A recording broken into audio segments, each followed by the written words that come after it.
Good morning everyone, welcome to my new blog. চলো একটা জঙ্গল সাফারি হয়ে যাক। যেহেতু উইকেন্ড, তাই হঠাৎ করে প্ল্যান হলো কাছে পিঠেও কোথাও ঘুরে আসি। তো চললাম জয়পুর। আর এই জয়পুর মানে রাজস্থানের জয়পুর ভাবার দরকার নেই, এই জয়পুর হচ্ছে বাঁকুড়ার জয়পুর ফরেস্ট। তো যেটা মেদিনীপুর থেকে মাত্র 75 কিলোমিটার দূরত্বে অবস্থিত। একটা সুন্দর গভীর শাল পেয়ালে ঘেরা জঙ্গল। তো আমাদের প্ল্যানিং ছিল জয়পুর ফরেস্ট ঘুরে বনলতা রিসোর্টে দুপুরের লাঞ্চটা সেরে বাড়ি ফিরব, কিন্তু আমরা তো রাইডার্স, তাই এইটুকু তো মন ভরল না। আমরা ওখান থেকে চললাম মুকুটমণিপুর। তো সেটার ভিডিও আসছে নেক্সট ব্লগে। এখন আপাতত জয়পুরটা এক্সপ্লোর করি। তো আমরা সোজা মেদিনীপুর থেকে NH14 ধরে শালবনী চন্দ্রকোনা রোড হয়ে এগোতে লাগলাম আমাদের গন্তব্যের দিকে। তো চন্দ্রকোনা ঢোকার আগে এই কুবাই বলে জায়গাটাতে একটু জ্যাম হয়েছিল, কারণ ওখানে একটা ওভারব্রিজের কাজ চলছে আর একটা রেলগেট আছে, তার কারণে ওখানে ভালোই একটা জ্যাম ছিল। তো ওটা পেরিয়ে আমরা ছুটে চললাম জয়পুর ফরেস্টের দিকে। তো আমাদের ভরসা গুগল বাবাজি। তো যেহেতু আমরা গুগলকে ভরসা করেছি, তো কিছু না কিছু তো কাণ্ড ঘটবেই। আমাদের সাথেও তাই হয়েছে, তার এক্সপিরিয়েন্সটা যেতে যেতে বলছি। তো তোমরা দেখতে থাকো আর পাশে থাকো।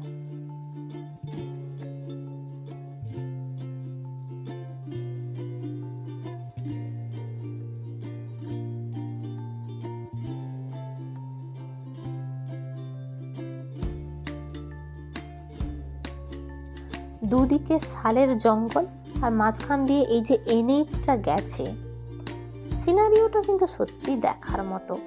ওই রাস্তাতে গেলেই না এমনি মনটা ভালো হয়ে যায়। তো যেটা বলছিলাম গুগল বাবাজি, তো উনি আমাদের শর্ট ডিস্টেন্স মেনটেন করাতে গিয়ে NH থেকে টেনে ফেললেন একটা গ্রামের রাস্তায়। তো এই যে শুরু হচ্ছে গ্রামের রাস্তা, তো গ্রামের রাস্তাটা এটা কিন্তু কাজ স্টার্ট হয়েছে, মোটে রাস্তাটা চলছে। তো এটা পেরিয়ে বাম দিকে টার্নিং নিয়ে মেন আমাদের মোটামুটি 30 কিলোমিটার্স যেতে হয়েছে, যেটা লং রোড, অফ রোড বলতে পারো, মানে NH নয়। তো এই যে দেখছো রাস্তার সাইডে জমিগুলোতে এই সময় শীতকালে আলু চাষ হয়েছে। আর বাকি রাস্তার কন্ডিশন যদি বলতে বলো, রাস্তাতে মাঝে মাঝে পিচ উঠে গেছে। আর গ্রামের রাস্তা মানে কখন মুরগি আসছে, কখন ছাগল।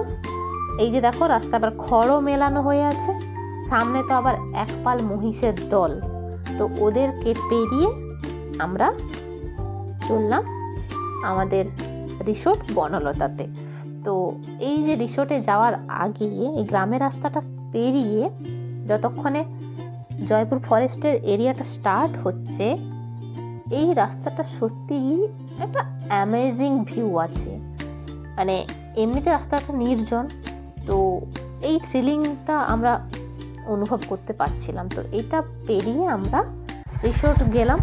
তো রিসোর্টে গিয়ে আমরা বাইকটা পার্কিং করছি। তো বাইক পার্কিংয়ের পরে আমরা রিসোর্টটা একটু ঘুরে দেখছিলাম, তো সেটা তোমাদের সাথে শেয়ার করছি। তোমরাও দেখতে থাকো আর এনজয় করতে থাকো।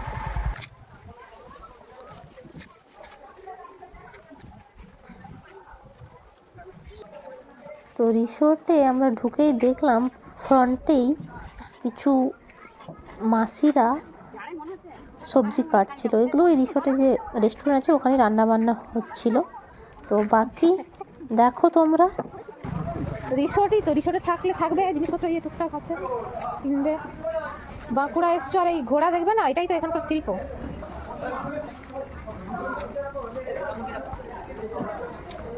দেখো এখানে কি কি পাওয়া যায় সব লেখা আছে।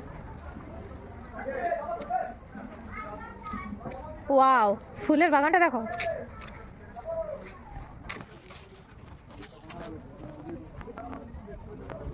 ওয়াও, এখানে দোলনা আছে কি সুন্দর।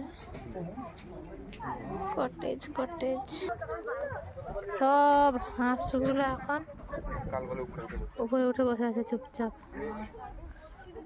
প্যাঁকু প্যাঁকু করছে। ভাই ভাই ভাই ভাই, দামু আর দামুর কাকা ওকে দেখতেই লাগে। ও এসে চেকচাক করে বলে, তারা বলবে তোমরা এখানে কি করতে এসো আমাদের এখানকে, তোমরা কি আমাদের ভ্যাদ নাকি? দামুর কাকা বলে দেখি তো পিঠেগুলো একটু দেখাও তো, কি করছো? এটা কি নলেন গুড়ের এই পুর করা হয়েছে? আচ্ছা আচ্ছা আচ্ছা আচ্ছা আচ্ছা। হুম,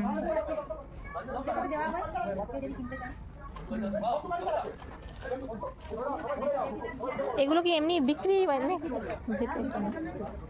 বুঝতে পারছি। আচ্ছা, একটা পিস 50 টাকা।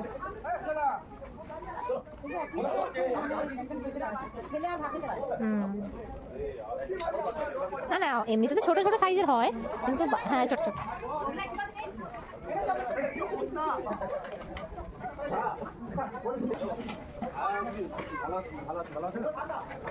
এখানে শুধু বাটি সাপটা হয় না, বাকি অন্য কিছু পুর পিঠা?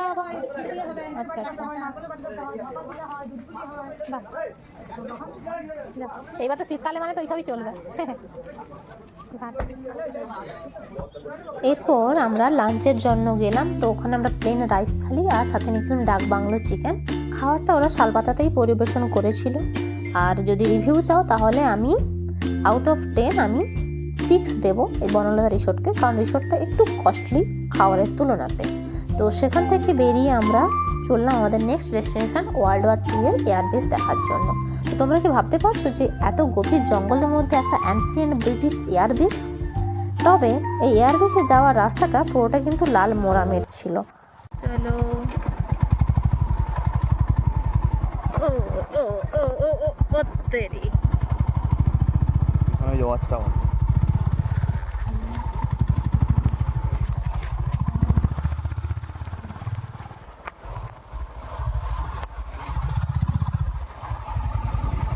এমনিতেই জঙ্গলের ভেতরের রাস্তা সিঙ্গেল ওয়ে, তার মধ্যে এই একটা ট্রাক।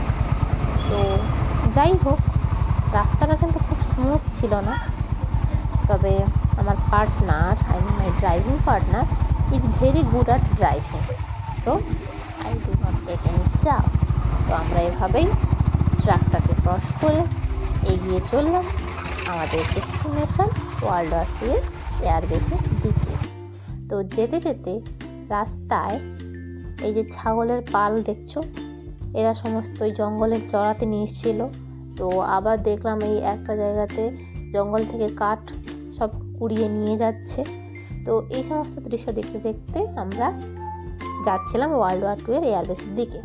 তো এই যে জঙ্গল বলছি, এটা কিন্তু অ্যাকচুয়ালি পুরোটাই এয়ারবেসের এরিয়া।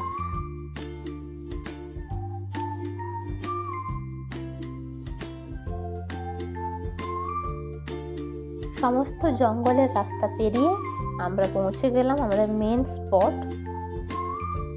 ওয়ার্ল্ড ওয়ার 2 এর এই এয়ারবেসে।